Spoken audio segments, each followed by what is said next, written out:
That's a good start, yeah. Went to Kenya on vacation in 1982 and doing one of the typical things you do in Kenya. We went out on a trip to catch deep sea fish, sailfish and marlin. And the people who took us out were David and Jenny Slater, two very interesting people, and I became very good friends with Jenny because we started talking about horses, because she had 2 or 3 thoroughbred horses hanging around down by the coast that were really old, far older than horses should be. We were talking about them and talking about my ponies, and she had about 4 or 5 interesting dogs, and from a Chihuahua up to a Lurcher, all sizes and shapes. And I told her I had a couple of Siamese cats, and she said, "Oh, you should see my cats." And that was sort of the start of it. So I went over to Jenny's place, and I saw all these cats running around, these very elegant looking cats in sort of brownie colors, and I thought, oh, they're pretty, and I was thinking, I wonder if anybody would be interested in using them in Denmark to breed with other cats to make them more elegant and everything, because they're really beautiful, and I didn't think much more about it. And then I started going to Kenya on holiday every year because I really loved it, and started, was very fond of Jenny and everyone. We were getting to be really good pals. And so next time I came down, Jenny said, "Oh, you got to come out and see the cats again." And I brought my camera along, and we were photographing the cats and everything. And while we were there, this 2 mother cats showed up, 2 queens, I guess. And they both had about 6 kittens, and all the kittens were alike.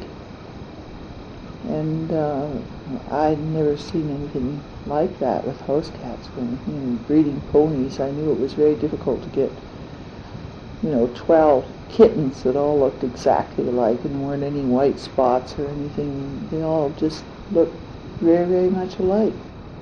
And I said, "Oh my gosh, they must be a breed." And then I started to get the whole story, how Jenny had found these 2 cats in a hole in the ground in her coconut plantation, and she'd been trying for years to get somebody to take an interest in them, and she had a lady from England who wanted to buy one for £500 or something, and she said, "Oh no," because she felt it was a commercial sort of interest, and she refused to sell it. And she was very fascinated by them because she'd had lots of cats too, and knew that these cats didn't resemble any of the other cats in Kenya. And she'd asked around the local people, and they told her that they knew this cat and that it lived in the Sokoke forest, which was near her home. So she was feeling that she was saying to me, "Oh, Gloria, if I die, these cats are going to die with me. My family's not particularly interested in them, and I can't get anybody else here to take an interest in them because most of my friends have pet cheetahs and pet serval cats and all these enormous cats, and they don't think these small cats are very interesting at all. They're just going to disappear." And so we started talking about what we could do to protect the breed, to make sure that they would go on so other people could enjoy them. And I said, well, in all my naivety and innocence, I said, well, perhaps I can take some home to Denmark and get them recognized as a breed. And that way, maybe someone will go on breeding them and they'll survive. So we decided that was a good plan.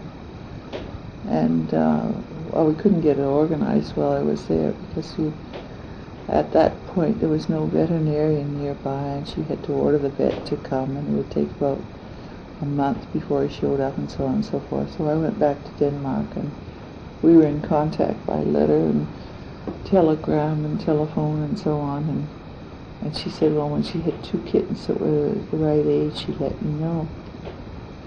And nothing happened for a long time, and finally Jenny had these 2 kittens, and she had them vaccinated. She had 3 actually she had vaccinated, and she was waiting to get an opportunity to get them up to Nairobi, because this wasn't very easy either to get them up to Nairobi.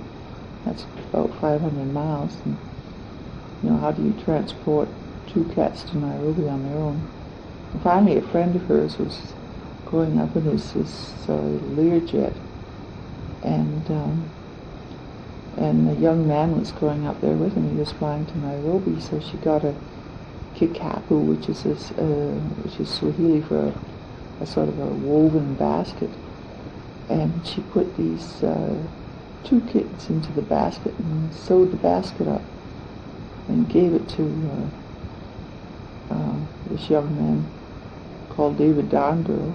There's a hotel down there, and said, "David, would you please deliver these cats in Nairobi?" And we had made the arrangement beforehand that he was supposed to deliver the cats to another friend of ours who was a Canadian.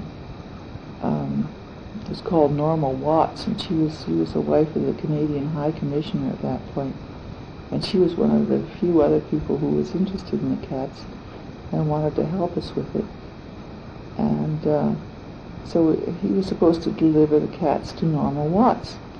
So Jenny got on the telephone to call Norma and tell her now the cats are finally coming, because they were supposed to be put on the SAS flight to Copenhagen, and that was only once a week on the Thursday.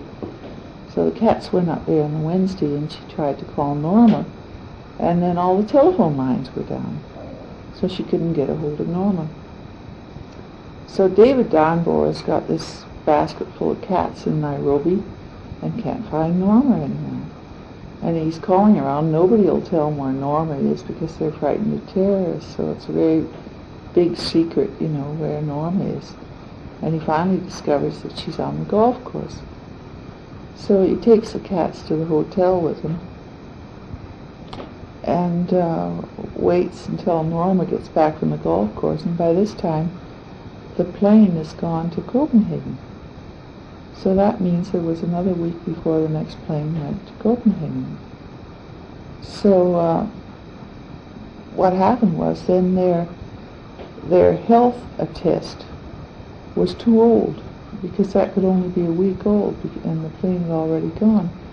So Norma got a hold of the cats and had to take the cats to the vet one more time to get a new health attest and get them on the next plane to Copenhagen. So that was, took her about a day and a night and everything to get all this organized. And finally, we got a telegram that the cats had come to Copenhagen, and it was in a Danish holiday.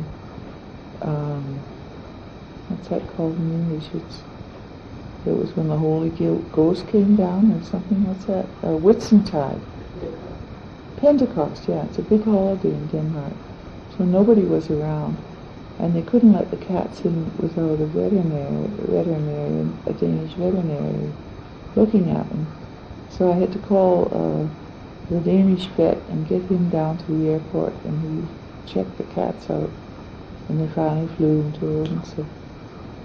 And so we went down to the little airport in Odense, and there were these 2 cats in the cage, 2 tiny kittens, and the one male was away at the back of the cage. We couldn't even see him, and the female was in the front, and she was making all these noises and saying, take me home and give me some food and everything, and she was sort of organizing things with the male.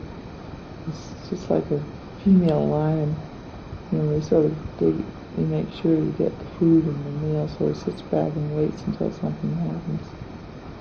So I brought them home, and these lovely cats, really enjoyed them.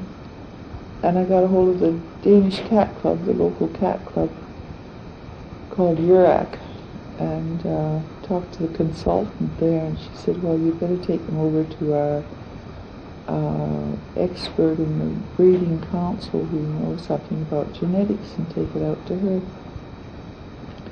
So I put the cats in a cage, and we went out to see Helen Muller-Madsen. who I'd never met before. And she worked at the hospital and been on the night shift, so she just gotten out of bed. And standing there in a bathrobe, and I came with these two cats and brought them into the living room. And they had a very unusual house too, because her husband was repairing a Harley Davidson or something in the middle of the living room, and it had a big rug over it. So I didn't know what this was at the time. There was just this big mountain in the living room with a rug over it. And she said, well, let the cats out so I can look at them. And we let the cats out and they disappeared. I thought, oh my God, we're never going to see them again. And they were hiding under the sofa and everything. We finally dragged them out, and Hella was thrilled with them, and because she thought that I was a tourist that had picked up a couple of stray cats in the street and thought they were something special. And they probably weren't, but she saw these cats and she was really impressed. And she had Siamese and Orientals, and she was very impressed by their conformation and their colors and so on and so forth. So she wrote a piece about them and told how I found them and what she thought of them, and suggested that I send a letter to the FIFA, International Cat Organization, and ask them if they would start registering them on some sort of temporary pedigree, so that when we had enough cats to get them accepted as a race, that we would know what we had, because otherwise it would just be a homemade pedigree and I would have no official record of how many generations I had or so on. And so we got hold of a FIFA judge, Hannah Sophia Sneum, who was Danish, and she was very interested too. And she got the rules from FIFA in Danish, which nobody could understand. And then we got them in English and French and German, and got everything translated, and we figured out what the rules meant, and then we just started breeding them to try to get them accepted as a race. And the local cat and FIFA, I sent letters to about 50 judges in FIFA with pictures of the cats and description of how they were found, and the article from Helen Miller-Masson, and they agreed to put them on a sort of a temporary stud papers, so that we had a record of them. And I asked her for them to be called Sokoke cats because I knew they were found in the Sokoke forest. And the Fifi said no, because they had no idea what they were. And they said we'll call them African short-haired cats. I wasn't allowed to call them Sokoke cats. And then I started breeding my first litter and sold some of the kittens. Started working with other people trying to propagate the breed. And we did very well for a while. We got up to 26 cats and had 4 generations, and then we had terrible catastrophe, and we got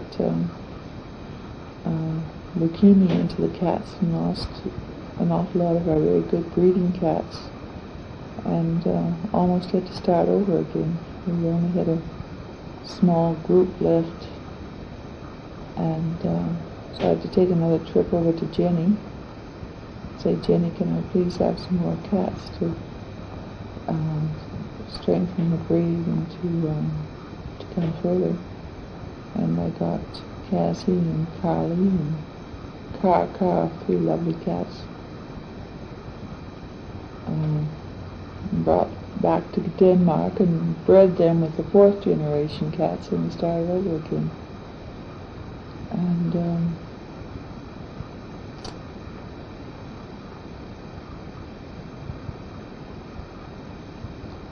that helped.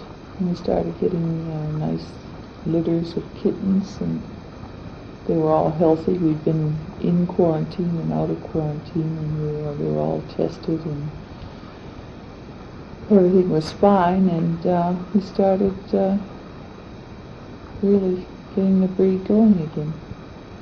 And we finally applied for acceptance as a new breed, the FIFA. And there was an exhibition in Denmark in November of this year, where there was a majority of the judges from FIFA that will recommend them to be accepted as a new breed. And there's been one clause that we have to breed a fifth generation male to a fifth generation female and show 3 kittens at the general meeting of FIFA in Warsaw in May, and then they will be accepted totally as a new breed of cats, and they will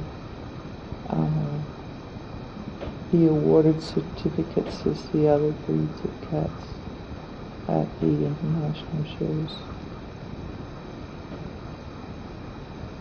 Okay. Did you have any interest in cats before you saw these? Well, I've always loved cats. But just as nothing professional in the sense that you were never in the cat show world or anything like that? Never, no.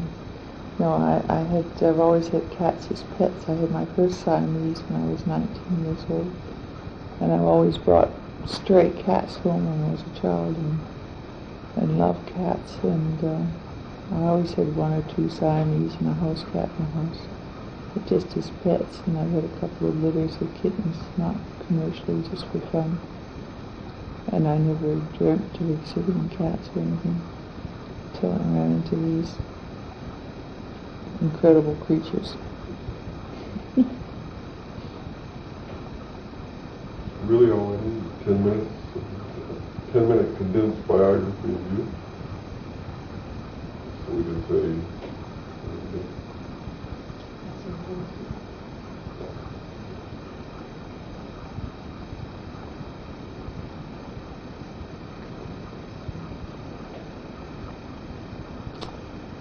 oh dear. Born in Canada?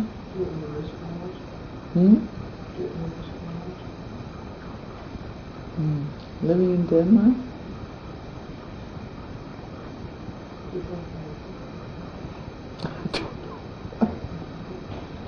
basically you were born and raised in Canada or whatever, and moved to Denmark when? That's true. Born and raised in Canada and moved to Denmark after my son was born. He was 2 years old and we moved to Denmark. And I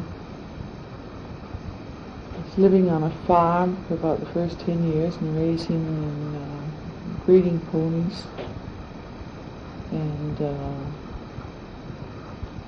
breeding up a breed of sheep, starting with sort of mixed sheep and breeding them up into a pure race of sheep, and worked with that and breeding thoroughbred, well, that's the wrong word, but purebred Welsh mountain ponies, and showing them in hand.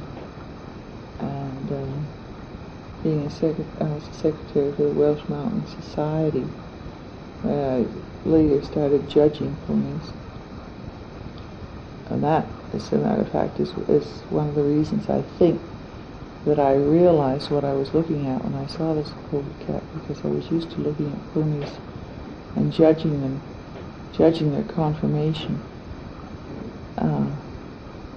And I think I was looking at the cat the same way I would look at a pony, and saying, oh, their heads are small and their legs are long, and looking at them like that, so that I recognized them as being different than other cats, which I probably wouldn't have done if I hadn't been used to judging ponies.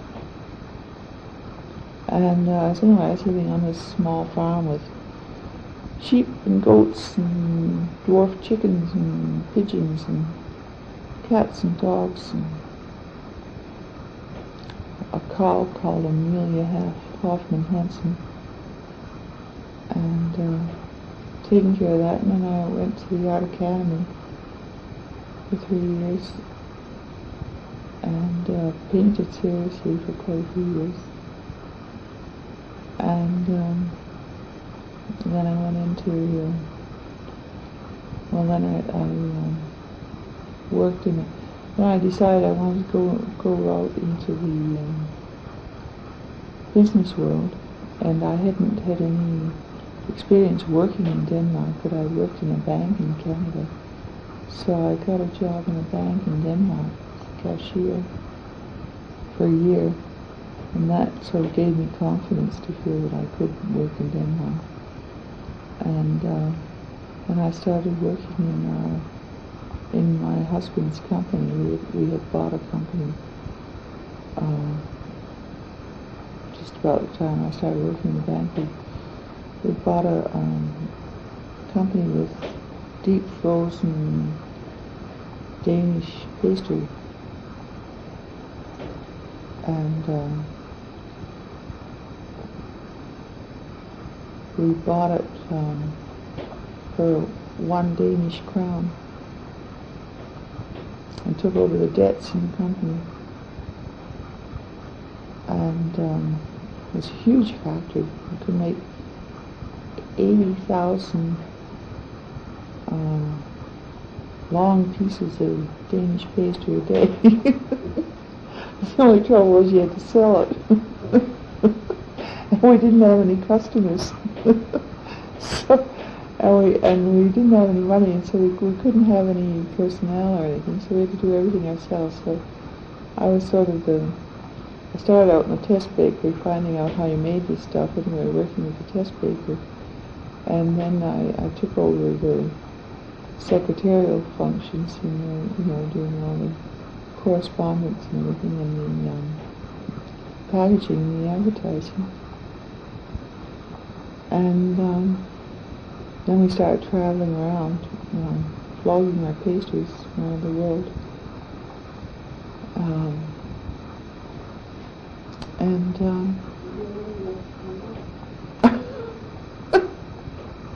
Well, anyway, we started selling them to, we sold pastries in, oh yeah, advertising. Tape. Oh, tape, yeah, and, well, the thing was, at the time that I came into the company, they were sort of trying to compete with Sara Lee and make pastry that was just like Sara Lee's, and they were trying to make it more inexpensive. And I looked at this and I said, this is not the way to do it. And I think we should not sell it on quantity, but try to sell it on quality and try to upgrade it, because they were sort of putting all this stuff in the pastry and trying to make it heavier and thicker so people were getting more for their money. And I said, well, the whole thing about Danish pastry is that it's better quality, so let's try to sell it on quality. So we changed the image of the pastry, and I started working in the test bakery and coming up with new recipes and things, and new ways to market it. And we sold to a lot of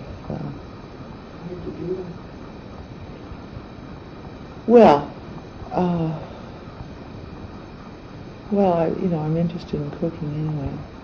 So, and I worked very closely with a baker, you see, and then I'd get a lot of different fillings that I thought would taste good with pastries, and then we'd make it up, see how it was, and then after we got something we thought was really good, then we'd market it, and then do the packaging,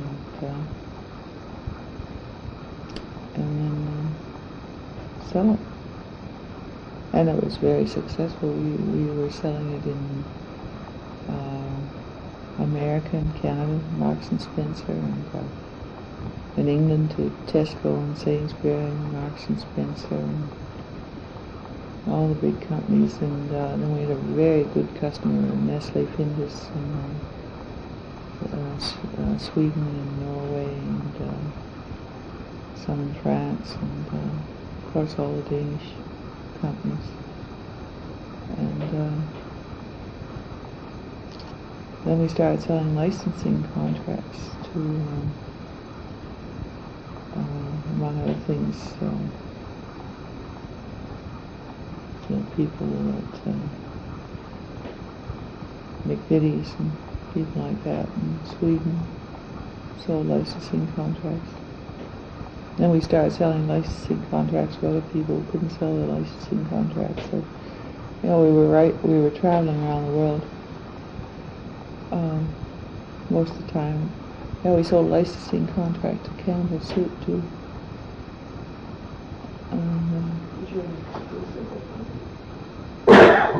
Oh yeah. Yeah.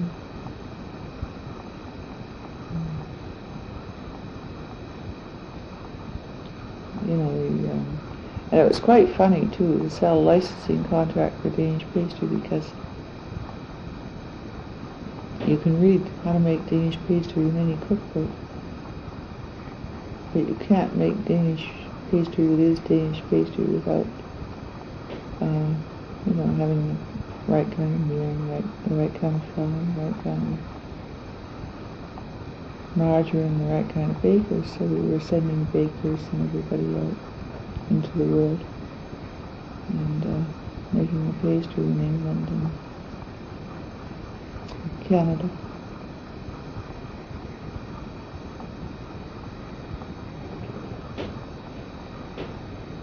So it was 82 when you first saw the cats in Kinman, and 84 when you finally got them up here. Yeah. And you came to Denmark for the first time in what year? About 64, I think. 63, 64. Yeah.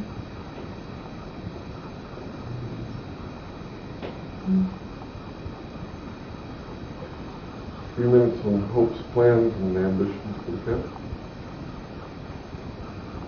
Yeah, well, I just... Well, what can you say except that we hope now the cats are on their way and they're going to be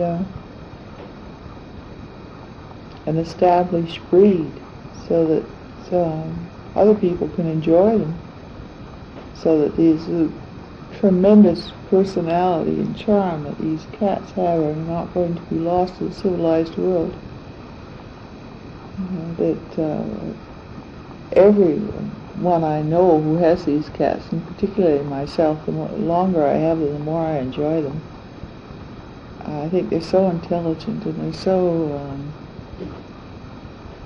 so much fun to have that I really think that other people should have the same joy of having these cats. And I just don't think any of the other cats I know can hold a candle to them. I think they're fantastic. And it's like having a little piece of Africa in your home. It's like having your own miniature cheetah or something walking around. And not only do you have your miniature cheetah, but they're loving and friendly, and they don't bite you or scratch you or do anything unpleasant except talk to you all the time. Talk your ear off, of course, but other than that, which is quite fun. Do you notice anything in their behavior that echoes their wild past, I suppose? Their consciousness, in a way, their alertness, and they seem to have a tremendous rapport with people, and they seem to be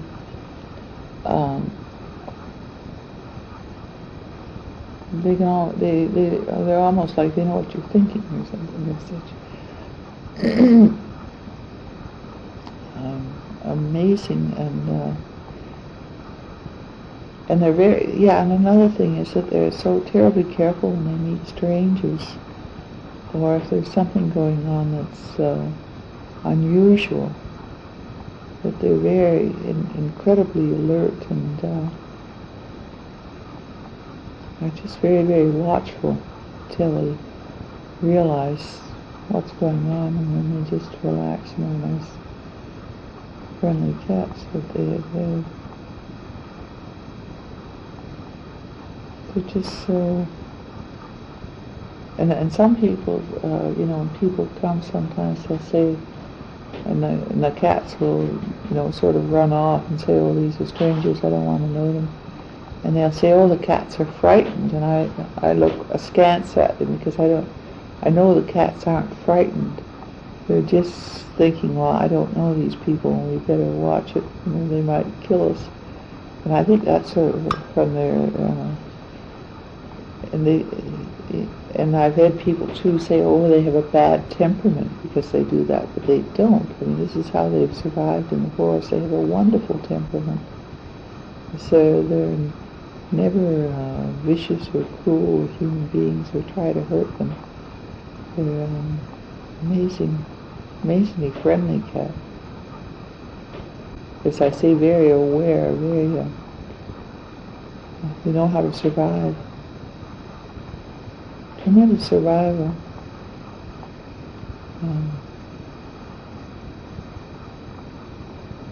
So that's one of the things you feel, they're like a wildcat, that they know how to be aware of strange things.